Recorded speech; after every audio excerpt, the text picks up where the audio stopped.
My name is Jess Glasgow, and today I'm going to be giving a presentation on the state of Texas. Particularly, I'm going to be looking at the constitutional history of Texas and highlighting some of the characteristics of the Texas legal system that are important. We're going to begin by discussing the Texas state constitution. Texas actually has a very unique constitutional history, and from 1827 to 1876, 7 constitutions were drafted and ratified in Texas. Texas was first governed by Spain and then Mexico before becoming the independent Republic of Texas.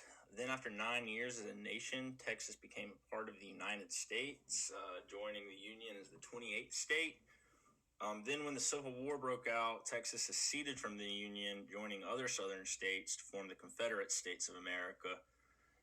After the war ended and Confederate states were permitted to rejoin the Union, Texas once again became a part of the United States. With each of these changes, Texas adopted a new constitution, and each constitution attempted to correct the perceived deficiencies of the previous political order and address the challenges of its time. But each successive constitution also retained elements of its predecessors, eventually building a cumulative constitutional tradition. We're going to briefly look at each of these constitutions to see how they've built that tradition. So to begin, prior to its independence, Texas was governed as a part of Mexico under the Mexican Constitution of 1824. Established as a federal republic, each state could write its own constitution. So combined as a single state, Texas and, forgive me for my mispronunciation, Coahuila, established a constitution in 1827. Under this constitution, legislative power was delegated to a unicameral legislature composed of 12 deputies, including 2 elected from Texas by popular vote. The legislature met annually from January through April and could be called in to special session. Executive power was vested in a governor and vice governor elected to 4-year terms by popular vote. The governor could recommend legislation, grant pardons, lead the state militia, and see that laws were obeyed. Judicial authority was vested in state courts that oversaw minor criminal trials and civil cases. The courts were not able to interpret the law, and misdemeanor cases were tried by a judge without a jury. Texans ignored 2 provisions of the Constitution, though. One that required Catholicism as the state religion, and the other that did not recognize the institution of slavery. It didn't take very long for significant change to occur. Because of escalating tensions between Texas and Mexico, Texas declared itself independent in 1836 and established the Republic of Texas, adopting a new constitution in the process. The Texas Constitution of 1836 lifted major portions from the U.S. Constitution. The new charter was brief, composed of less than 6,500 words, and its features included separation of powers into 3 branches: legislative, executive, and judicial, with a system of checks and balances. It created a bicameral legislature with a House of Representatives and a Senate. Representatives and senators served terms of 1 and 3 years, respectively. The executive resembled the American president, who was elected by popular vote. The judiciary was 4-tiered, with justice, county, district, and Supreme Courts. The Constitution also recognized slavery, provided for male suffrage, contained a Bill of Rights, and excluded citizenship to African Americans and Native Americans. Although the document did contain an amendment process, it was so complex that no amendments were ever adopted. Within 10 years, Texas ceased to be an independent republic and joined the United States, making a new constitution necessary. The United States Congress accepted Texas's charter on December 29, 1845, and Texas became the 28th state to join the Union.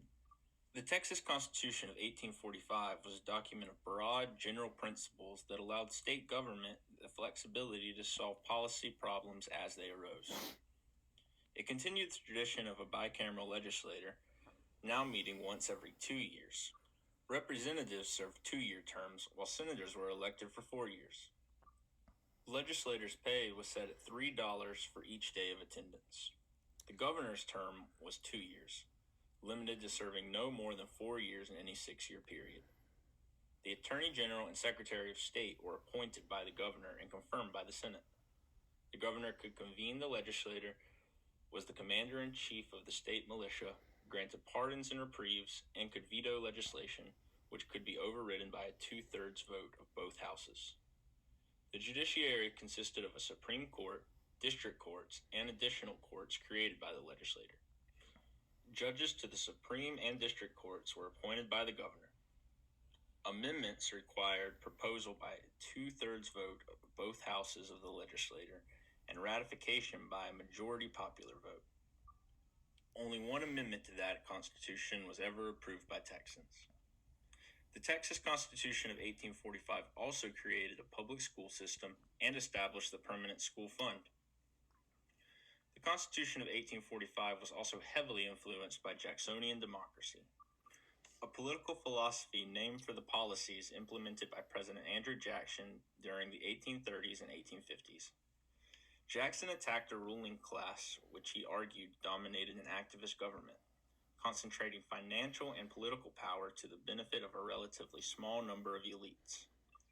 Jackson sought to increase popular participation in government, and one of his key policies for breaking the elitist hold on government was to extend voting rights and expand the number of political officials subject to popular election.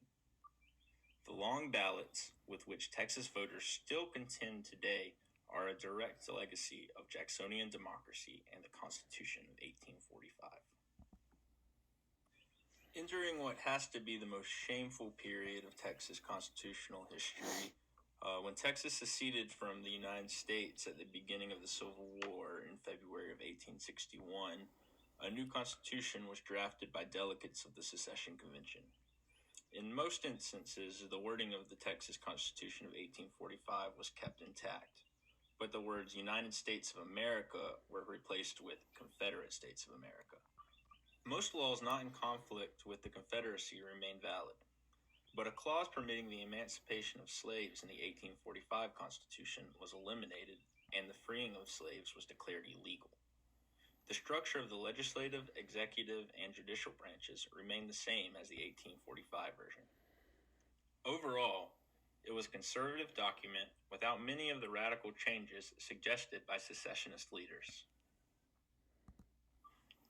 Thankfully, with the end of the Civil War came yet another constitution, which provided for the constitutional laws necessary to rejoin the Union, namely the abolition of slavery and declaring secession illegal.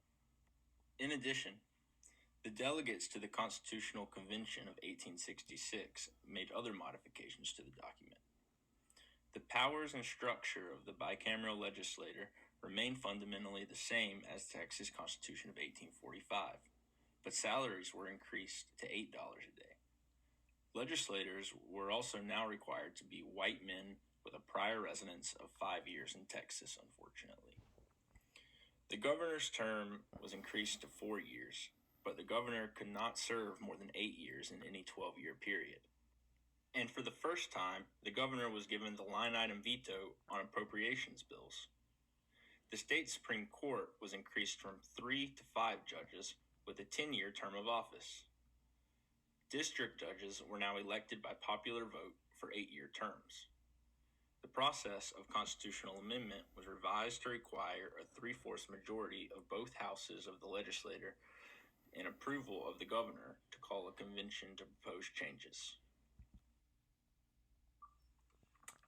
But the Constitution of 1866 was invalidated after radical Republicans took control of the U.S. Congress and imposed military governments on the former Confederate states.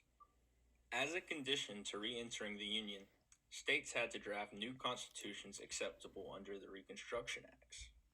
However, the Texas Constitutional Convention of 1869 dissolved over factional differences without drafting a final document. Military officers gathered the available materials and published the Texas Constitution of 1869.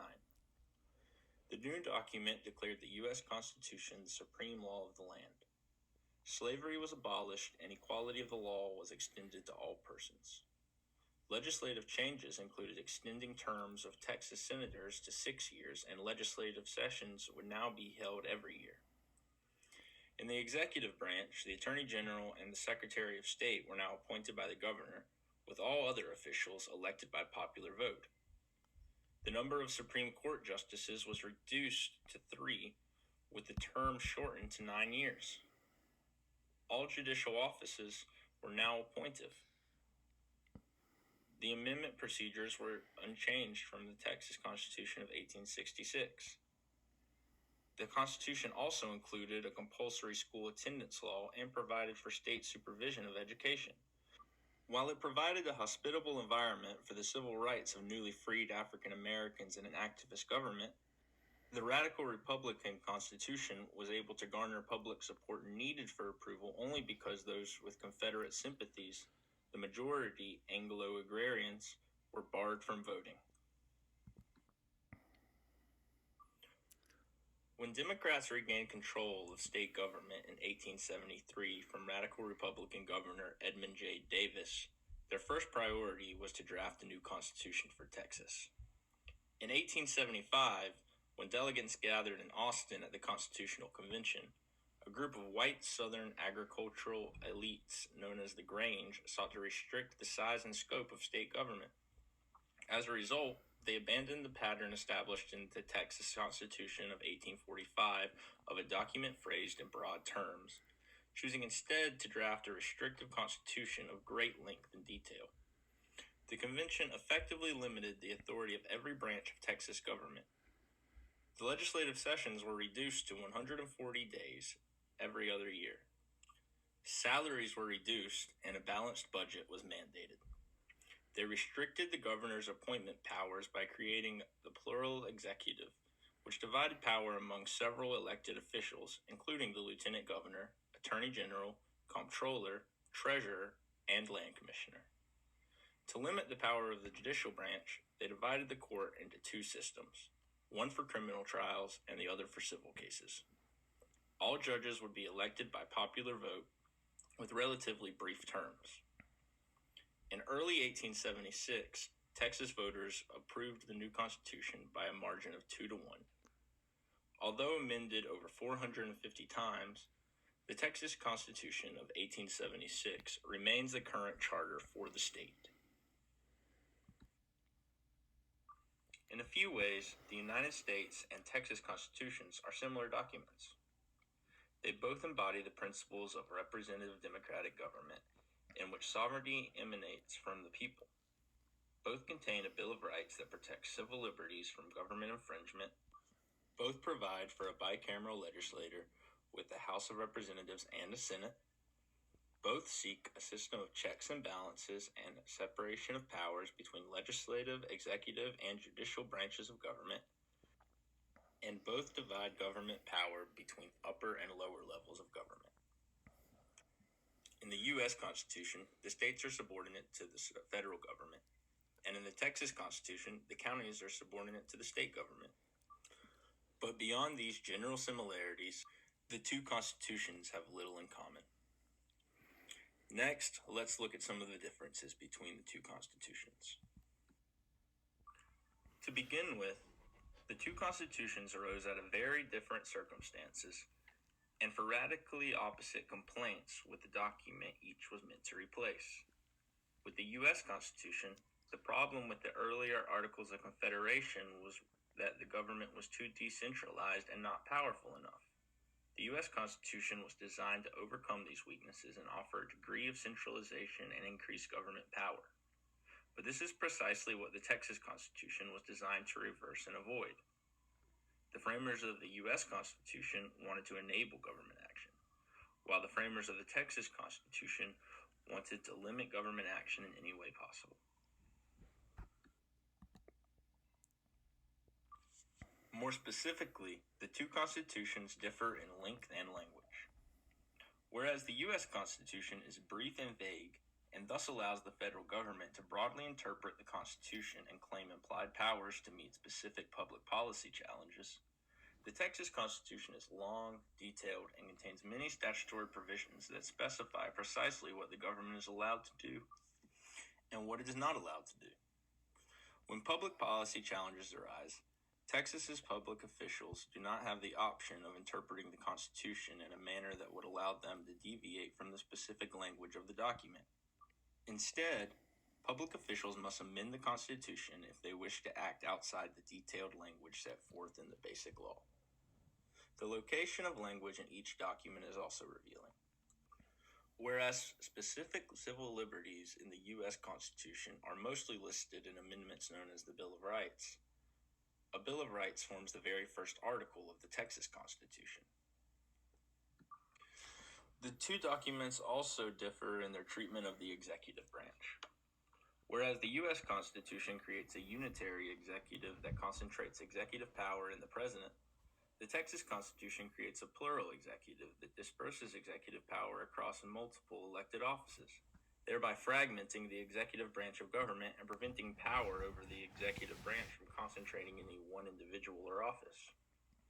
One point of interest, however, concerns the chief executive's power to veto bills passed by the legislature.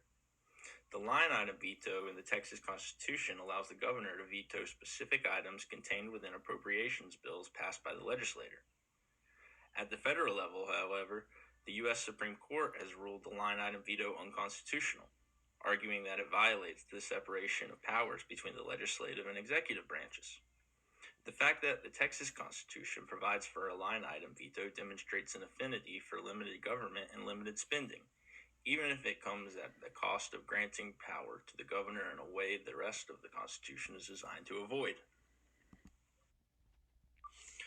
Turning to both constitutions' treatment of the legislative branch, there is even more difference. Legislatively, there is very little in the U.S. Constitution that limits the tax and spending policies which U.S. representatives and senators may write into law. In Texas, however, detailed restrictions on tax and spending policies significantly restrict what state legislators are allowed to write into law. For example, legislators are constitutionally forbidden from implementing a tax on personal income or allowing the state government to go into debt. And the Constitution mandates that specific percentages of the state budget be spent on specific policy areas, most notably for public schools and universities as stipulated in Article 7. Furthermore, the U.S. Congress is a full-time professional legislator that meets annually. Members of Congress make their living as elected officials, but the Texas legislature is a part-time, non-professional legislator that meets every 2 years for 140-day sessions. The constitutionally mandated salary of $7,200 per year compels members of the Texas legislature to earn a living outside politics. Judicially, the contrast between federal government and Texas state government could not be more apparent. The federal judiciary is simple and orderly with 3 levels of courts: district courts, appeals courts, and the U.S. Supreme Court, who has the final word on all statutory and constitutional matters. All federal judges are appointed, not elected, and Supreme Court justices are appointed for life, with the specific intent of removing the judiciary from the pressures of electoral politics, allowing for the protection of minority interest in a government system that is designed to allow majority rule. In contrast, the Texas judiciary is complicated and confusing. The Texas Constitution establishes 6 types of courts, some of which have concurrent and overlapping jurisdictions. Compared to the federal system's 1 Supreme Court, the Texas Constitution establishes 2 high courts, one to hear civil cases and one to adjudicate criminal cases. Plus, in the tradition of Jacksonian democracy, all Texas judges must contend with electoral politics to win their positions in partisan elections, thus effectively adding a political element to the branch that is typically expected to check the powers of the other 2 branches of government that are inherently political by nature. One final difference of note between the U.S. and Texas constitutions concerns the constitutional amendment process. The U.S. Constitution is exceedingly difficult to amend, but the document structure makes frequent amendment unnecessary. The U.S. Constitution has only been amended 27 times, and 10 of those amendments comprise the Bill of Rights, which were part of the founding document. In contrast, the Texas Constitution is relatively easy to amend. In Texas, To get a constitutional amendment proposed, it requires a 2/3 majority in both houses of the legislature. But that is the most difficult part. Once a proposal is approved by the legislature, it passes relatively simply. The governor cannot veto a proposal to amend the Constitution, and the proposal is implemented if approved by a simple majority of the popular vote. Because constitutional amendments are often needed to change overly detailed public policies, amendments are frequent, with the total number of amendments to the Texas Constitution now approaching 500. But perhaps that is reasonable considering the rigid language of the document. Constitutions serve two general purposes. First, they establish the basic structure of government, specifying where power lies and what powers the government possesses.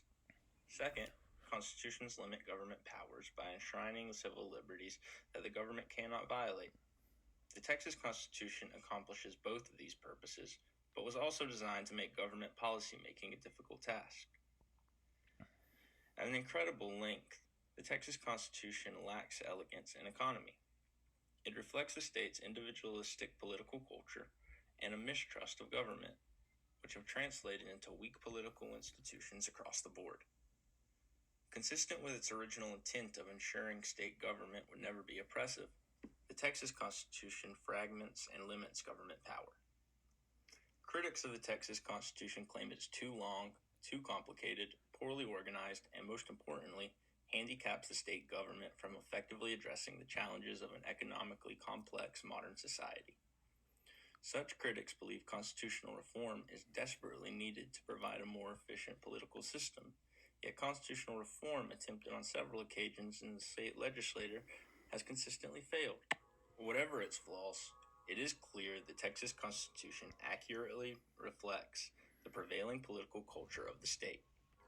A culture that is hostile to government and suspicious of centralized power. The document embodies popular sovereignty, the political theory that government is created by and subject to the will of the people. But the result is a weak and decentralized government.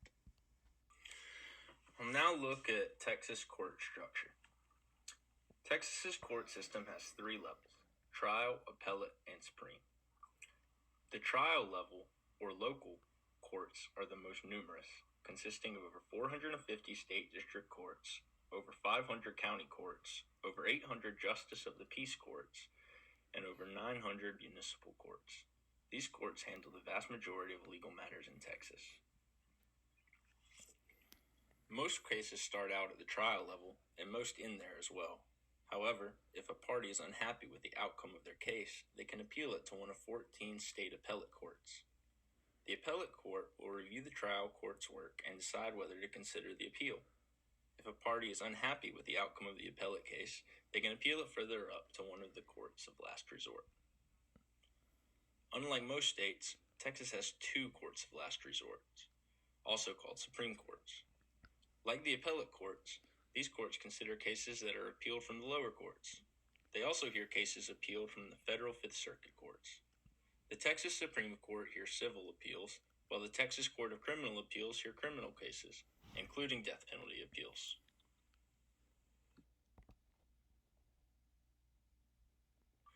The Texas legal system is based upon the English common law that emerged in England during the Middle Ages and was applied to the British colonies across the continents, including the original 13 colonies that later evolved into the United States. Common law is a comprehensive collection of legal rules and statutes, including the laws created by the Texas state legislature and Congress. An important feature of the common law legal system is that it relies on the concept of precedent, which means that decisions in one case are based upon the decisions that were historically made in similar cases in the past. These decisions are maintained over time in court records that a lawyer will often refer to as case law. Judges are bound by precedents.